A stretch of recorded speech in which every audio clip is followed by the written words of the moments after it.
From the blackest corners of your mind, they call, pulling you deep into shadow, twisting your senses, keeping you from sleep.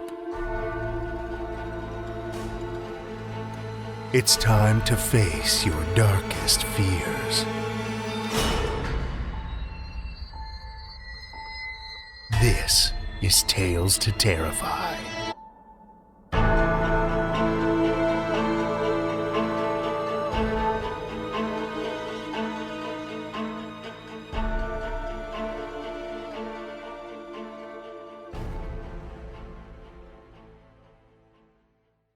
Good evening, children of the night, and welcome. Thanks to everyone who shared recommendations for my summer reading list last week, either directly or on our Discord. I've added a few to the stack that I'm excited to dig into. If you have any more, keep them coming. Speaking of our Discord, did you know we have one? One of the perks of joining our Patreon is access to the Tales to Terrify Discord server, where you can chat with staff, writers, narrators, and other children of the night. There you'll find everything from discussions about episodes, to sneak peeks into story ideas and upcoming works from some of our authors, to conversations about horror movies, books, games, and shows.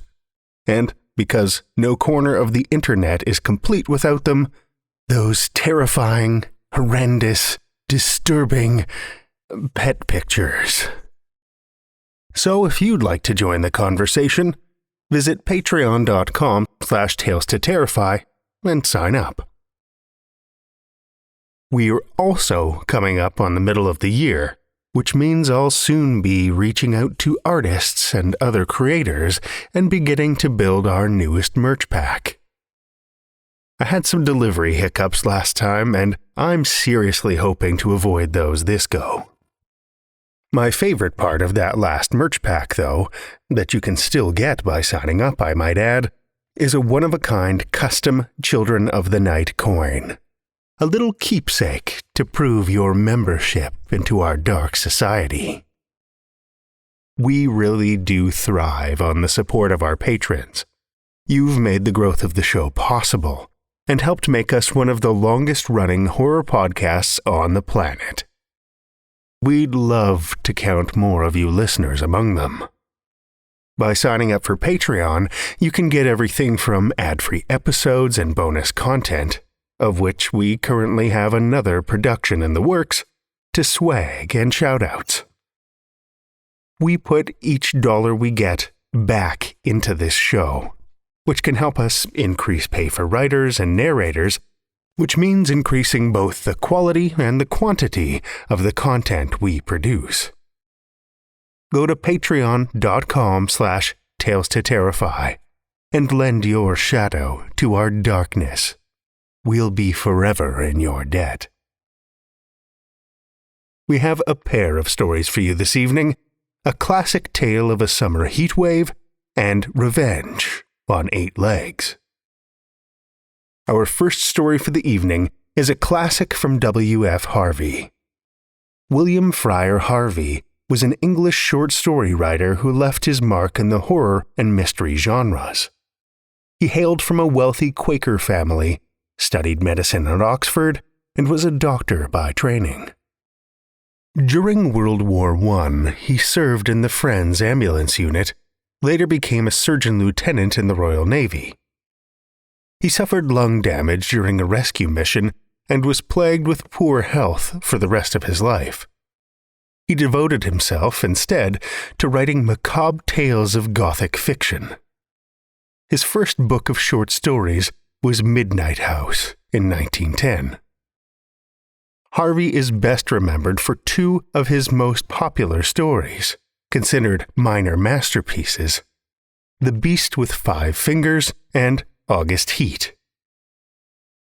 Children of the night, join me for W.F. Harvey's August Heat, first published in Midnight House and Other Tales, 1910.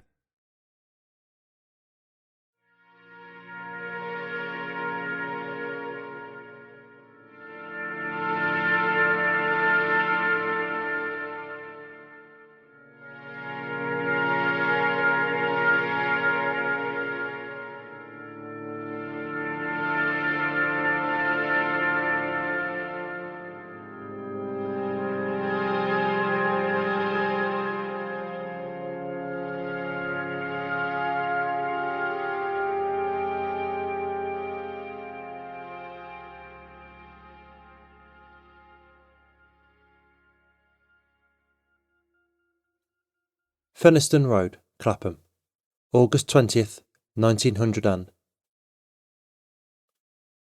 I have had what I believe to be the most remarkable day in my life, and while the events are still fresh in my mind, I wish to put them down on paper as clearly as possible. Let me say at the outset that my name is James Clarence Withencroft. I am 40 years old, in perfect health, never having known a day's illness. By profession I am an artist, not a very successful one, but I earn enough money by my black and white work to satisfy my necessary wants. My only near relative, a sister, died 5 years ago, so that I am independent. I breakfasted this morning at 9, and after glancing through the morning paper, I lighted my pipe and proceeded to let my mind wander, in the hope that I might chance upon some subject for my pencil. The room, though door and windows were open, was oppressively hot, and I had just made up my mind that the coolest and most comfortable place in the neighbourhood would be the deep end of the public swimming bath, when the idea came. I began to draw. So intent was I on my work that I left my lunch untouched, only stopping work when the clock of St. Jude's struck 4. The final result, for a hurried sketch, was, I felt sure, the best thing I had done. It showed a criminal in the dock immediately after the judge had pronounced sentence. The man was fat, enormously fat. The flesh hung in rolls about his chin. It creased his huge stumpy neck. He was clean-shaven, perhaps I should say a few days before he must have been clean-shaven, and almost bald. He stood in the dock, his short, clumsy fingers clasping the rail, looking straight in front of him. The feeling that his expression conveyed was not so much one of horror as of utter, absolute collapse.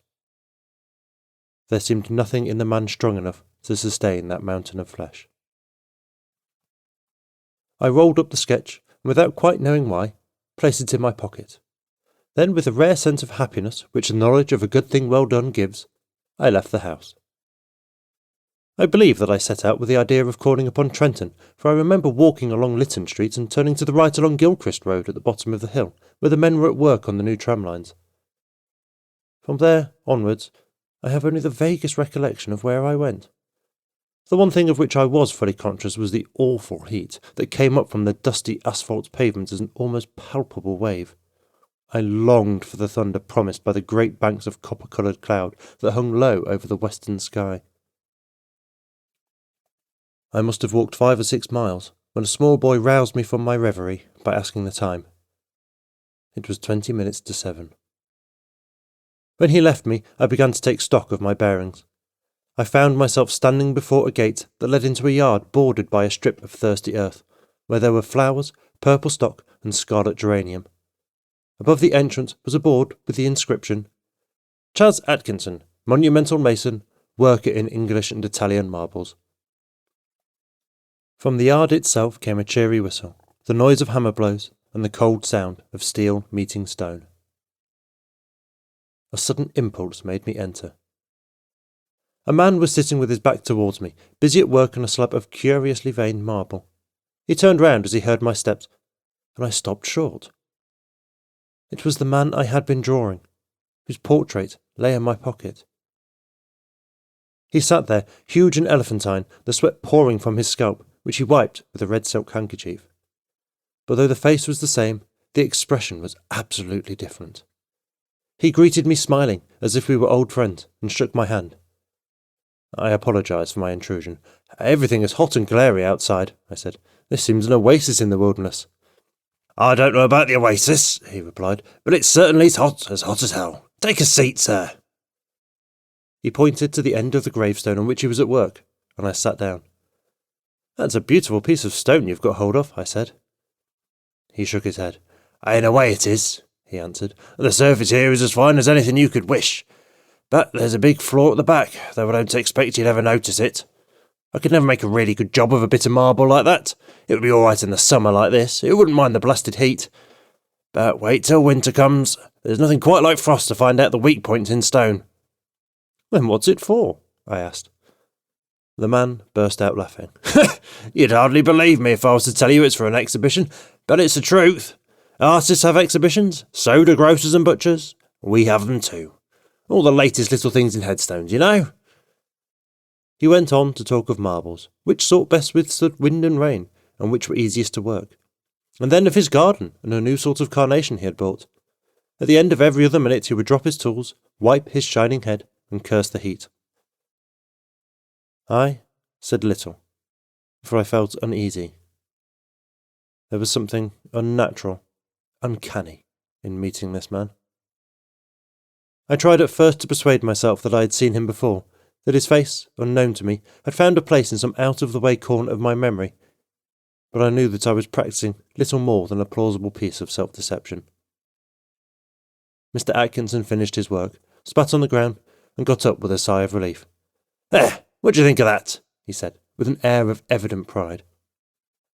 The inscription, which I read for the first time, was this: "Sacred to the memory of James Clarence Withencroft, born Jan 18th, 1860.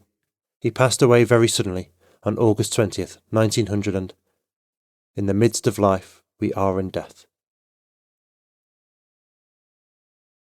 For some time I sat in silence. Then a cold shudder ran down my spine. I asked him where he had seen the name. "Oh, I didn't see it anywhere," replied Mr. Atkinson. "I wanted some name, and I put down the first that came into my head. Why do you want to know?" "It's a strange coincidence, but it happens to be mine." He gave a long, low whistle. "And the dates?" "I can only answer for one of them, and that's correct." "That's a rum go," he said. But he knew less than I did. I told him of my morning's work. I took the sketch from my pocket and showed it to him. As he looked, the expression of his face altered until it became more and more like that of the man I had drawn. "And it was only the day before yesterday," he said, "that I told Maria there were no such thing as ghosts." Neither of us had seen a ghost, but I knew what he meant. "You probably heard my name," I said. "And you must have seen me somewhere and have forgotten it. Were you at Clacton-on-Sea last July?" I had never been to Clacton in my life. We were silent for some time. We were both looking at the same thing, the two dates on the gravestone, and one was right. "Come inside and have some supper," said Mr. Atkinson. His wife is a cheerful little woman, with the flaky red cheeks of the country bred. Her husband introduced me as a friend of his who was an artist, and the result was unfortunate, for after the sardines and watercress had been removed, she brought out a Doré Bible, and I had to sit and express my admiration for nearly half an hour. I went outside, and found Atkinson sitting on the gravestone, smoking. We resumed the conversation at the point we had left off. "You must excuse my asking," I said, "but do you know of anything you've done for which you could be put on trial?" He shook his head. "I'm not a bankrupt. The business is prosperous enough. 3 years ago I gave turkeys to some of the guardians at Christmas, but that's all I can think of. And there were small ones too," he added as an afterthought. He got up, fetched a can from the porch, and began to water the flowers. "Twice a day regular in the hot weather," he said, "and then the heat sometimes gets the better of the delicate ones. And ferns, good Lord, I could never stand it. Where'd you live?" I told him my address. It would take an hour's quick walk to get back home. "It's like this," he said. "We'll look at the matter straight. If you go back home tonight, you take your chance of accidents. A cart may run over you, and there's always banana skins and orange peel, to say nothing of fallen ladders." He spoke of the improbable with an intense seriousness that would have been laughable 6 hours before. But I did not laugh. "Best thing we can do," he continued, "is for you to stay here till 12 o'clock. We'll go upstairs and smoke. It may be cooler inside." To my surprise, I agreed.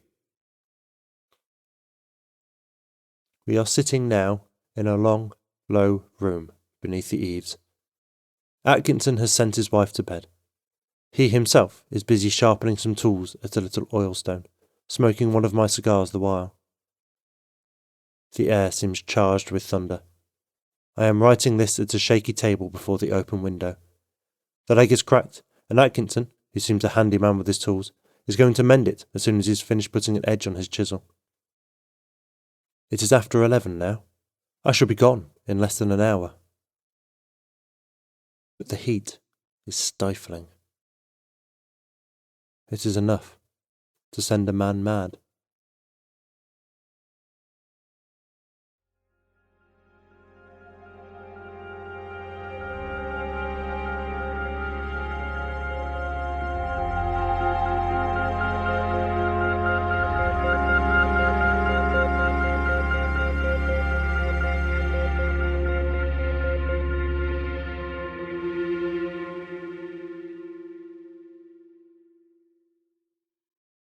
That was W.F. Harvey's August Heat, as read by Matt Dovey. Matt Dovey is very tall and very English, and, most likely, drinking a cup of tea right now. He has a scar on his arm that he can't remember getting, but a terrible darkness floods his mind when he considers it. He now lives in a quiet market town in rural England with his wife and 3 children. And despite being a writer, he still hasn't found the right words to properly express the delight and joy he finds in this wonderful arrangement.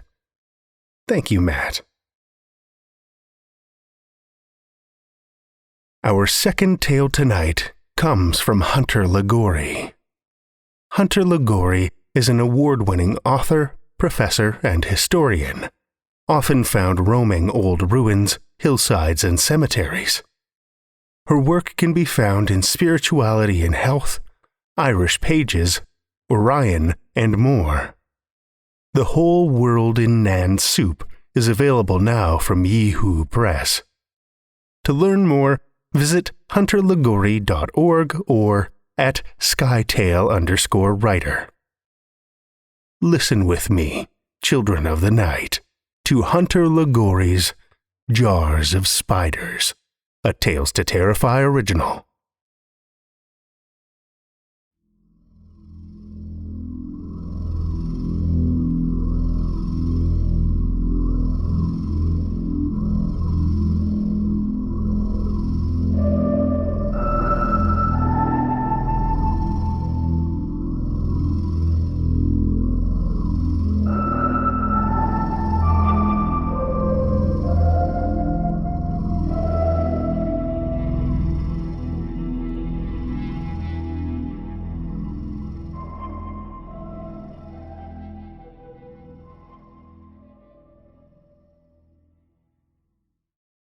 One. Marjorie Meadows worked at the college bookstore for 4 years and prided herself in knowing exactly where everything was in her department. She maintained a 2,200 square foot section of a textbook area, 20 rows with 250 shelves. The first class was AC 210, Introduction to Accounting, and ended in VDO 230, Video Production. Each morning when she arrived, Marjorie walked the aisles to guarantee the shelves were in order. English 140, 230, 333, French 110, 210, 340. Marjorie sang the courses like a warm-up scale. If a book was sold, she knew it, and if one was moved out of place, it was recovered within 2 minutes. This was Marjorie's domain. One day, however, an average morning, she assumed, and also the beginning of summer session 1, Marjorie walked her rows. Her eyes flitted back and forth from the course tag to the book and moved on quickly to the next class, but when she reached HIST 430, what immediately followed was a course she didn't recognize. HUSB 110, HUSB 110, HUSB 110. Marjorie did the smart thing and went back to the beginning, AC 210. Perhaps she made a mistake. She marched as if treading through drifts of snow until she came upon history. She braced herself, as if from the snow and rain, turning her face away from the pelting ice, and then forced herself to look again. The class was still there. HUSB 110. The course catalogue, her Bible, needed to be consulted. A glossy photograph of a student reading a book, sitting lethargically on a bench in the courtyard, graced the cover. On sunny days, Marjorie took her lunch break on the same bench. She scanned the printed courses feverishly. HUSB 110 was not listed. It had to be a mistake. The course catalogue was never wrong. Never in her 4-year term. But why is this class on my shelf? Mine? Who would do such a thing to me? What a failure I've been to miss it! Marjorie left her text coordinator in charge and proceeded to the bathroom down the hall. In the mirror, she noticed the appearance of a new line on her clean linen face. Her red marigold-coloured hair was suddenly out of place, the clip having slipped, and a long strand snarled up like a thistle. Her summer dress was soaked under her arms and around her neck. This was the old Marjorie looking back. The weak, miserable cluck of a woman. A paper domino. The forgotten arm of a doll, twisted off in a child's rage. 2.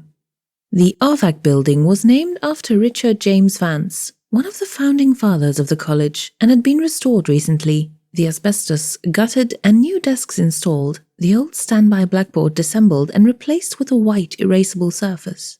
Marjorie walked into room 102. This was where registration told her to go. A woman in her early 40s, dressed in an ash-grey pantsuit, welcomed her to the class. This was Mrs. Typhoid, recently widowed, again. Marjorie was handed a clipboard with a questionnaire. She was instructed to find a seat. Class would start soon. The class sat in a semicircle, desks turned inward, facing Mrs. Typhoid, who explained that HUSB 110 was a survey course and therefore would not cover all topics, but in the 3 weeks allotted to them, they would go over a large portion of information. The class was worth 4 credits if all the lab assignments were turned in. A syllabus was passed around to the 6 females, each alert and attentive. The first half hour of the class, Mrs. Typhoid went over her expectations, pointing out that the final was worth 50% of the grade. The woman in the blue scarf and dark sunglasses, having arrived late, raised her hand, blurting out that she had an idea for her final. Mrs. Typhoid assured her there'd be plenty of time to submit ideas and moved on to the subject of books. The class required 6 in all. Marjorie recalled seeing 6 individual books with a quantity of 6 on the shelf. She counted the women in the circle. 6. 6 books, 6 women. I'm number 6. 3. The questionnaire. Please answer each question truthfully. Only the professor will see your answers. 1. How many times a week are you told you are ugly, pathetic, worthless, homely, a punter with no brains, a clucking waste to society, to life, a piss stain on the carpet that won't go away? More than 5, more than 10, 50 and above, 100 and above. 2. How often does your husband carve your skin with a knife? Does he make slashes, curved designs, or poke holes in your skin? 3. In the course of a week, how often are you slammed into the wall, the stairs, the stove, the treadmill, the coffee table, or other fixtures? 4. When was the last time you were regarded as a living being with feelings? 5. Which living being best represents how you felt in that moment? A. Mouse. B. Bird. C. Rabbit. D. Deer. E. Other. 6. How often are you locked inside your home? If you feel you cannot leave, even if the door is unlocked, you should count it. Did you, quote-unquote, break out to come to this class? The woman in the blue scarf sighed after reading the questionnaire. Marjorie noticed the way the blue scarf's nose had a slight bend, a familiar feature despite her efforts to conceal her face. The questionnaire sat untouched in most women's laps. Only the blue scarf answered the questions. Marjorie began thinking of her home. She pictured the dining room table standing alone and always polished, the draperies dust-free, the cabinet of dishes arranged, the periwinkle walls glistening. Why is this room there? No one has used it. No one visited the house. Her mind traced a historic timeline of the dining room, the house, her life. It had been painted the spring after they moved in. They shared their first meal in the room on Mother's Day. Her firstborn was only 6 months old. Marjorie had cooked pasta and beef tips and served a red wine she had received as a present, but couldn't remember the occasion. She remarked to her husband that the room looked pretty. She made another comment, but couldn't recall what it was since it was snuffed out of her recollection. The kitchen, a woman's domain since the birth of domesticity, was different in her house. It wasn't hers. Nothing was hers. She had no private space, nothing she ruled over, nothing she could offer an opinion about. From the kitchen, her memory climbed the stairs. Marjorie's hand slipped to her arm and rubbed the caterpillar scar that hadn't healed correctly. It wasn't a knife but a screwdriver that left the mark. She answered question 2, with some hesitation. Her husband loved to confront her on the stairs. The stairs, more than any other place in the house, offered a natural unsteadiness, like standing on a raft in rushing water. Sometimes he dragged her there just to talk. "We're just going to talk, Marjorie. Just talk. You can do that, can't you?" The bathroom. "Where is my... and where is my..." Marjorie never touched her husband's things. Everything was his, even if she bought it with her own money. Her own money. Ha! A contradiction. She revisited the day the medicinal bottles weren't as he'd left them. She must have touched them. "You did this on purpose, didn't you?" When Marjorie didn't answer, he grabbed her. Clumps of her red hair were stripped from her head like weeds in a garden. Her face found the porcelain sink cold when pressed against it. In this position, her eyes settled on a green patch of mold under the nozzle, then more under the toothbrush holder.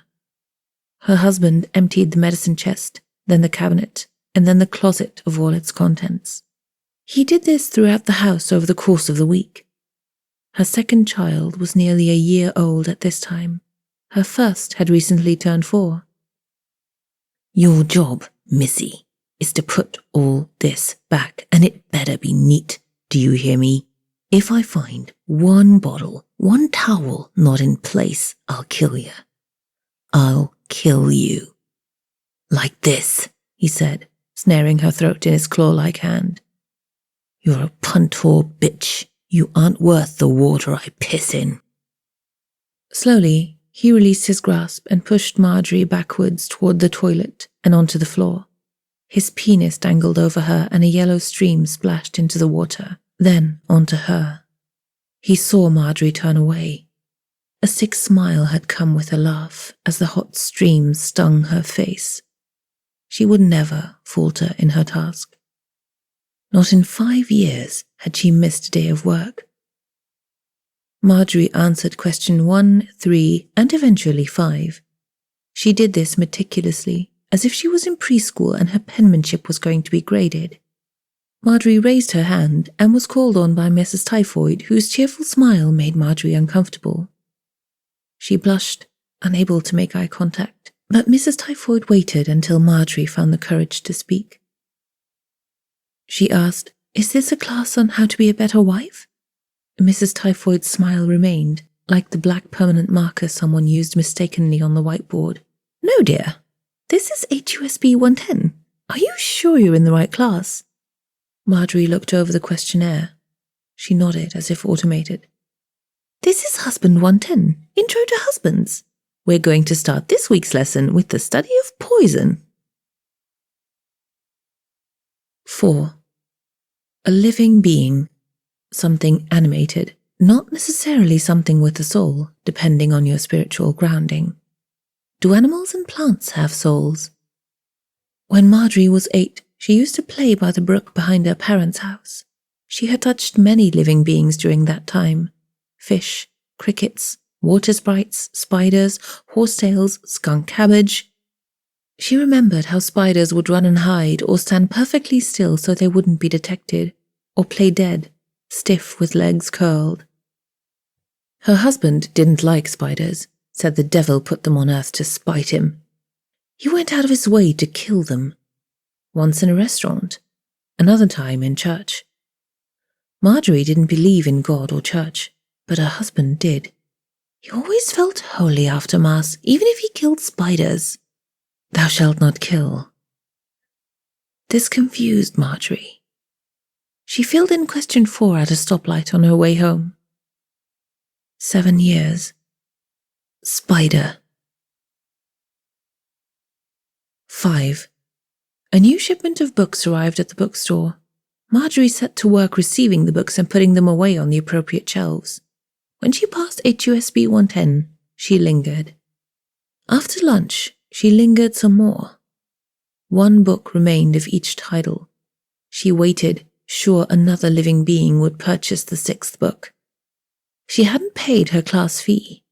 Mrs. Typhoid said she could do so at the next class when she returned. Perhaps another woman would take her place. The first book was called Small Repairs. This was the primary textbook for the class.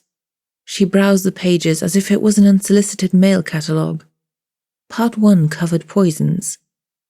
This was her homework for today. Read Part 1 on poison.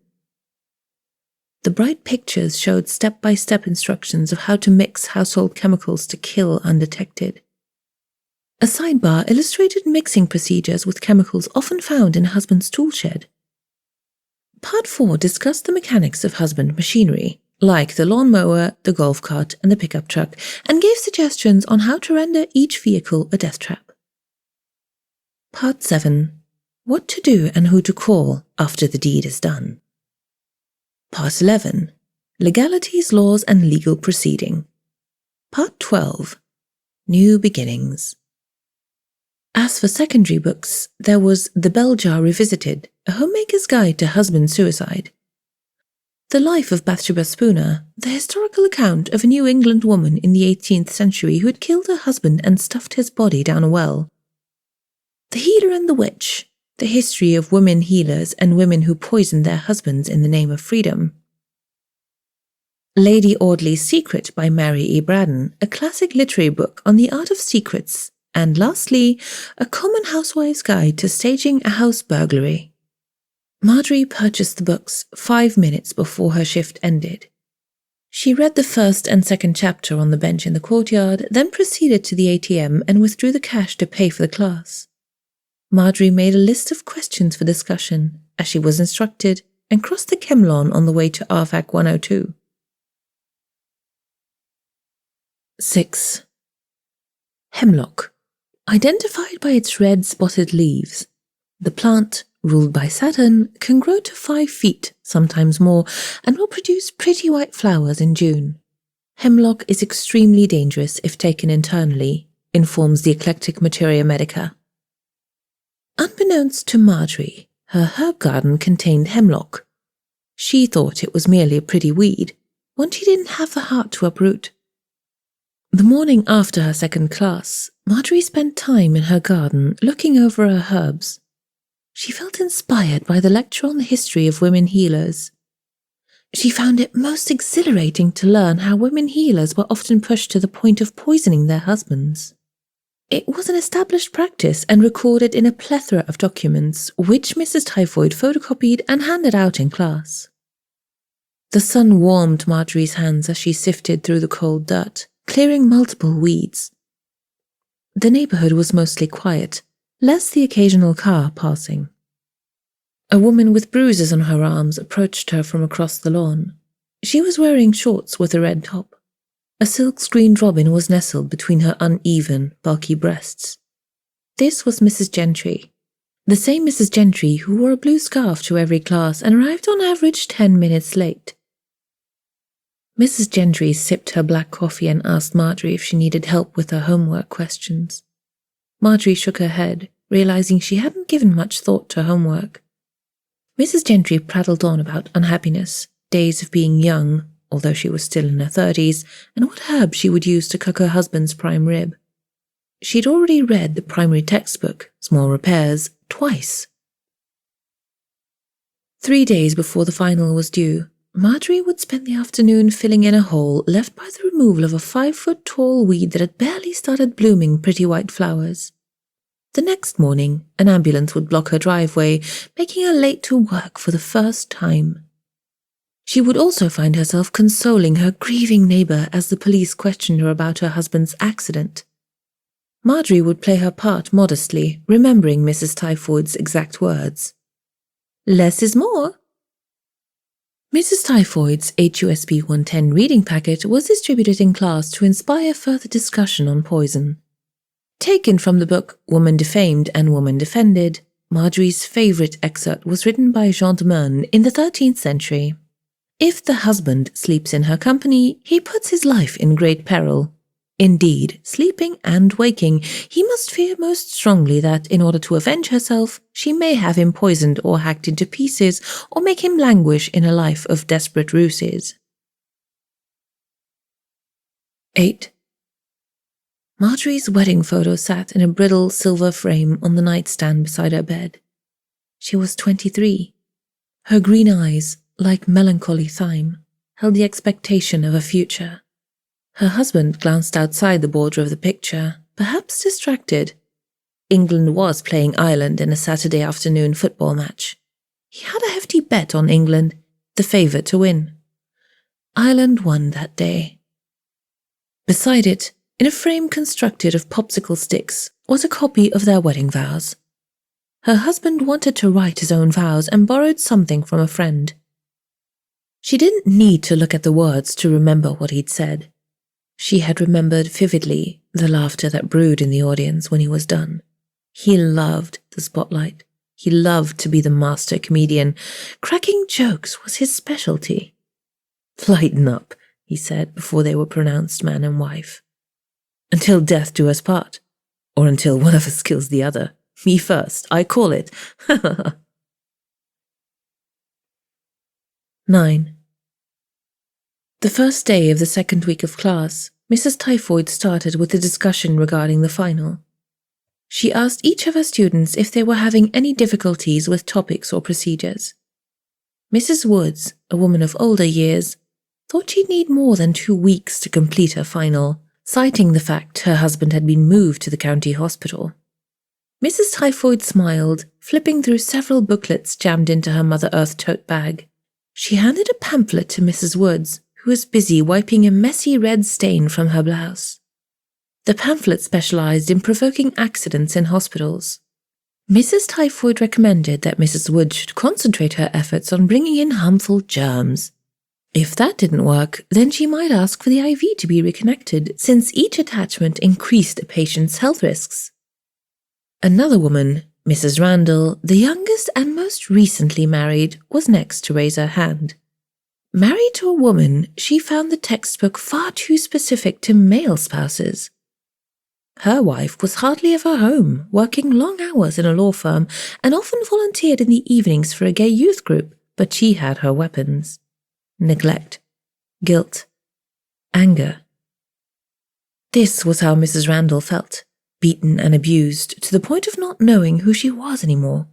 Mrs. Randall felt paralyzed by the mental ruinings of her spouse's mind. Like an assembly line, she was fitted, put together, hammered and fired, then scrutinized for perfection.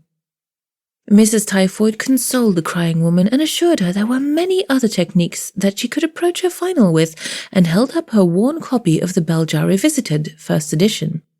"Suicide," she began, "is like an unseen poison, an invisible knife, and your wife may be the perfect candidate."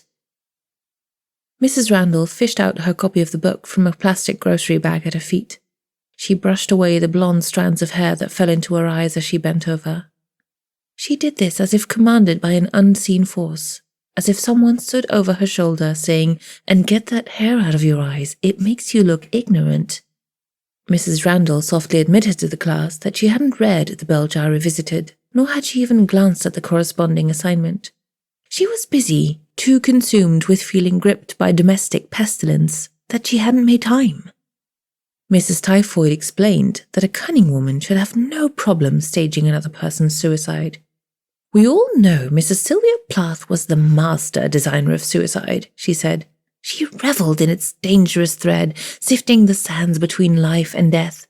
She understood each of its balances, its strengths and weaknesses, and unraveled the keys for the enchanted mind."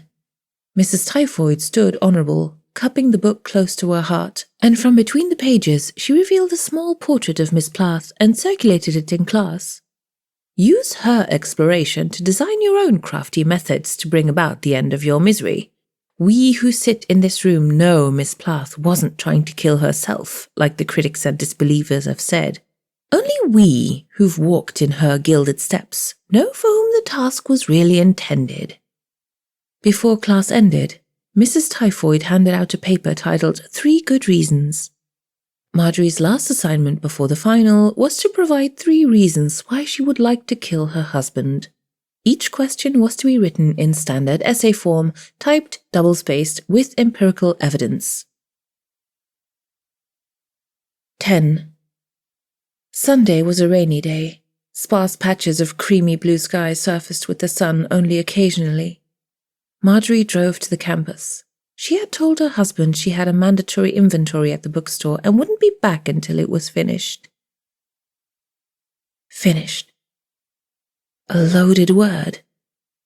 Finished. What was she attempting to finish? Her homework? Her final? Her old life?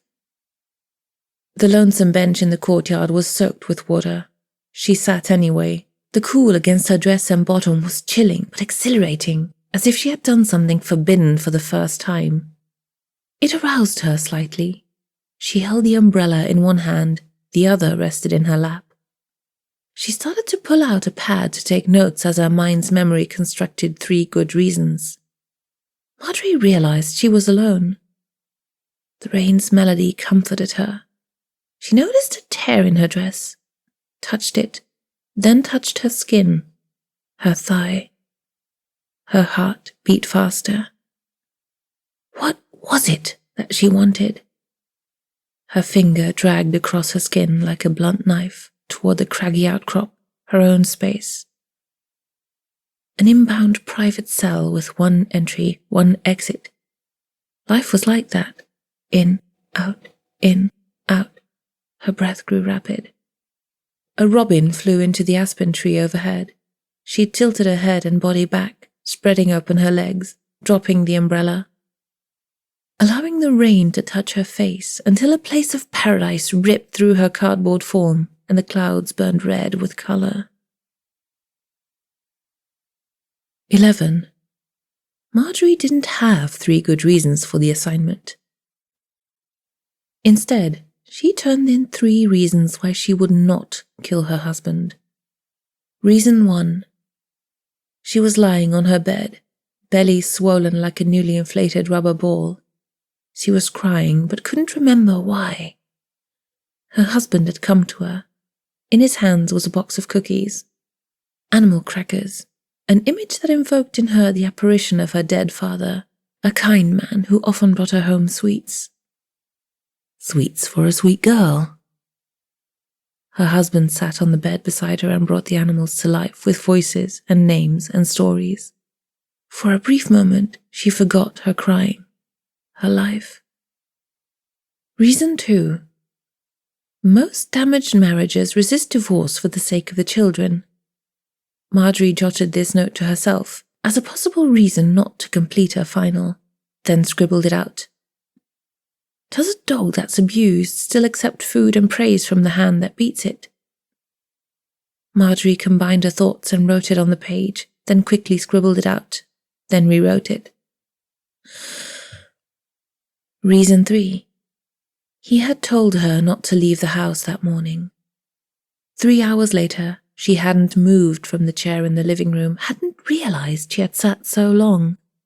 Her husband rushed through the door, smiling, like a carnival man, one who sold you 3 darts for $2 to play a fixed and fated game. Come here, Em. She jumped at his words, accustomed to doing so. He led her out the front door, where she blocked the sun from her eyes. She followed him to a small garden with herbs. They're for you, baby. He knew she loved herbs. Didn't know why exactly, didn't give a damn about them himself. He only thought of her in that moment. Marjorie closed the umbrella. For her, the sun had come out on that day. She hoped to take the sun with her and start a new life. Her hair clung to her head and her hands and legs turned to rubber in the rain, but it didn't matter. All she felt was the sun, its warmth, and a new beginning. 12. When Mrs. Typhoid failed her first student in her entire career, she wanted an explanation. Marjorie waited after class to speak with her, as she was instructed. The other woman left without as much as a goodbye to Marjorie. They celebrated perfect A's and headed to the bar for cocktails. Marjorie wasn't invited to join the widow's bereavement group either, nor the picnic for 4th of July when they would introduce their new lovers. Mrs. Typhoid sat at her desk and reread Marjorie's paper, remarking that although it was good and had promise, it didn't really complete the job. Marjorie responded by quoting Jean de Meun. It was this last part. Or make him languish in a life of desperate ruses that appealed to Marjorie, that and the fact her children needed a father. 13. Jack Meadows didn't like spiders. He abhorred them, and often, over coffee after Mass in the church basement, he confided in the minister his belief that spiders were the offspring of the devil. Marjorie Meadows liked spiders. In fact, she collected the ones she found in her garden in different shaped glass jars in her husband's basement. She cared for them and fed them and took careful precautions to hide them from sight. She was happy to see how quickly the spiders multiplied. So many happy spider babies. She felt as if they were her own. Like a mother, she transferred them into bigger jars as they grew. 14. Jack Meadows came home one day to find his wife missing. She left a note on the table explaining she was out and wouldn't be home until late. He wouldn't know until the following week, when she told him herself that she'd gone to sit on the bench in the courtyard and watch the clouds turn red again. He was a predictable man. His anger hit hot, and he sought out his lair in the basement where his bottle of Bushmills 12-year whiskey waited. He didn't notice the string across the stairs until he pulled it from his fractured leg at the bottom of the stairs. This was when he noticed his hands were bleeding from broken shards of glass, and the many spider babies crawling on him. 15. No one knows for certain what happened to Jack Meadows that night in the basement. Neighbours, including Mrs. Gentry, reported hearing terrified screams coming from the Meadows house. When the police arrived, they found hundreds of broken jars, but nothing more. When Marjorie returned home shortly after dark, she played her part like the textbook instructed her to.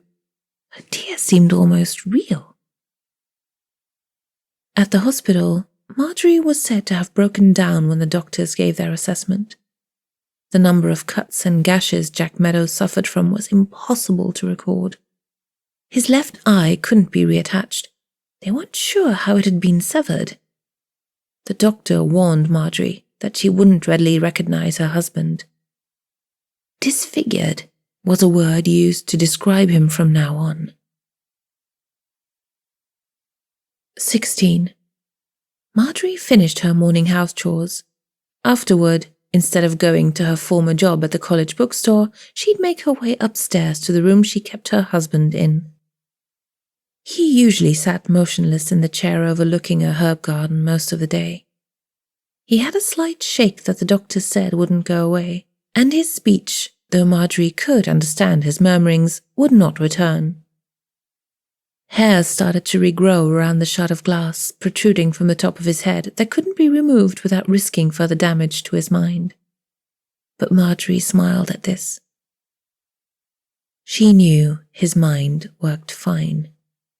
Occasionally, she thought she saw a tiny smile in his eyes when she brought him a box of animal crackers, which she mashed with water on a baby spoon. On other occasions, she was certain she saw life in his eyes when she brought him a jar of spider babies.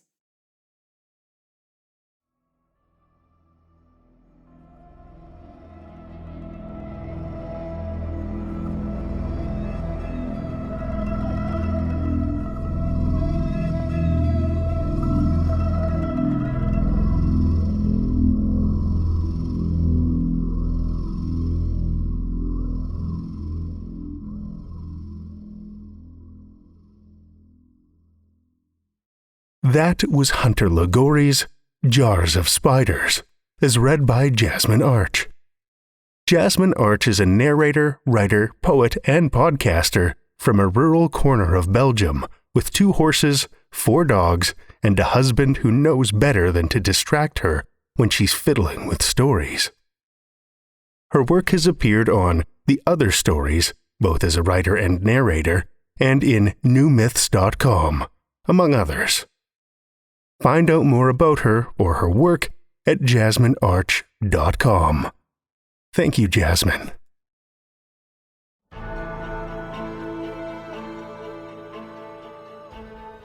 Well, children of the night, the hour is late, and we've run out of tales to tell.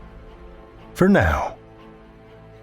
Tales to Terrify is made possible by the tremendous generosity of our supporters on Patreon and PayPal. Incredible fans like Kathy Robinson and Amanda Gottfried, whose generous support helps keep the lights on and flickering ominously. Not a supporter already? Head over to patreon.com/Tales to Terrify, where you'll find all kinds of perks like ad-free and extended episodes, bonus content, and one-of-a-kind collectibles and merch packs. Every dollar goes back into this show to make it as horrific as possible, and we appreciate it so much. Want another way to support the show that doesn't cost a cent? Head over to Stitcher, Podchaser, or Apple Podcasts and leave us a 5-star review. You'll not only put an unnaturally wide smile on our faces, but help new listeners discover our terrifying tales, too. Now you can share your love of the show out in the world with some Tales to Terrify merch. TalesToTerrify.com/merch will take you to our TeePublic store, where we've got a great collection of creepy custom and curated designs that's always growing, so check back often. Tales to Terrify is produced by Seth Williams, Meredith Morgenstern, Andrew Gibson, and myself, Drew Sebastini, with original theme by Nebulous Entertainment. Tales to Terrify is distributed under a Creative Commons Attribution, Non-Commercial, No Derivatives license. Join us again next week as we lay eggs beneath your skin with more Tales to Terrify.